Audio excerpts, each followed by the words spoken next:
এক কিয়ার জায়গা দুই কিয়ার জায়গা খেয়ে দখল করি লইছি জবরদস্তি নিছি কি বাবনির দিছি না বাইর দিছি না ও সারা জায়গার 7 তবকা ইয়াদ রাবা এক জমিন নাই 7 জমিন ও 7 জমিন উঠাইয়া কিয়ামত দিন গলাত আইন মালিক ওয়ার ফরো তাই দখল নিতে পারদা না বা দখল আগে নিসলা এখন প্রশাসনের লাইনে তাই ফাড্ডা। মাটিতে যদি নাম থাকে কিন্তু দখলে থাকে না, কিন্তু ওই মাটি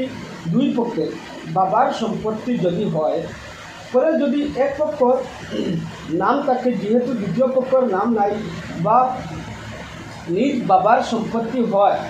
নিজ বাবার সম্পত্তি পায় নাই, কিছু অংশ মাটি পেয়েছে, 70 বছর পরে যদি দ্বিতীয় পক্ষের লোক যদি নাম লাগানোর চেষ্টা করে, 1 নম্বর পক্ষ যদি না দেয়, এখানে কুরআন হাদিস কি বলে, কিন্তু গাঁৱৰ রাইজে বিচার করে দ্বিতীয় পক্ষক মাটি নামজারি করে দিবলৈ 1 নম্বর পক্ষক দাবি জনায়, কিন্তু 1 নম্বর পক্ষ অমান্তি হয়, পিছে রাইজে আইনের আশ্রয় ল'বলৈ দিয়ে। আমি শর্টকাট এক জিনিস বুঝাইলি, যে মতো আমার দাদা মারা গেছেন,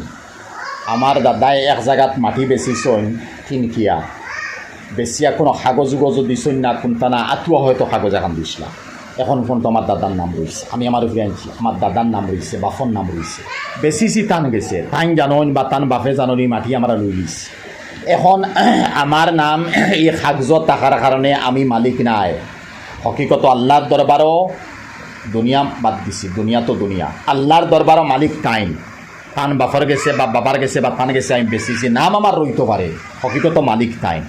এখন তাইন মালিক হওয়ার পরও তাই দখল নিতে পারদা না বা দখল আগে নিসলা, এখন প্রশাসনের লাইনে তাই ফাড্ডা না, ও কারণে ফাড্ডা না যেহেতু আমার দাদার নাম আছে, তার কোনো নাম নাই, এখন তাইন অটোমেটিক দুনিয়ার লাইনে মহরুম হইতরা। ও যে দুনিয়ার লাইনে তাইন মহরুম হইতরা, আল্লাহর দরবার থেকে মহরুম হইতরা না,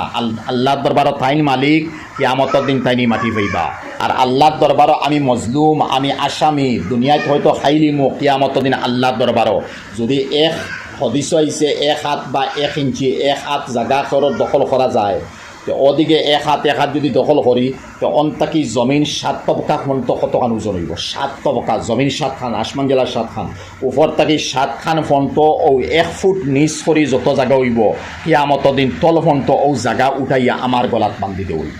যেহেতু আমি মালিক নাই, তো আমার নামটা কারণে আমি বড়াই দেখাই আর মালিক কিন্তু তাই ওলা যদি 1 কিয়ার জায়গা 2 কিয়ার জায়গা খেয়ে দখল করি লইছি, জবরদস্তি নিছি কি বাবনির দিছি না বাইর দিছি না, ও সারা জায়গার 7 তবকা ইয়াদ রাবা এক জমিন নাই 7 জমিন, ও 7 জমিন উঠাইয়া কিয়ামত দিন গলাত টোক লাগাইয়া হার লাগাইয়া আল্লাহ করবা, হাসর মাঠের মধ্যে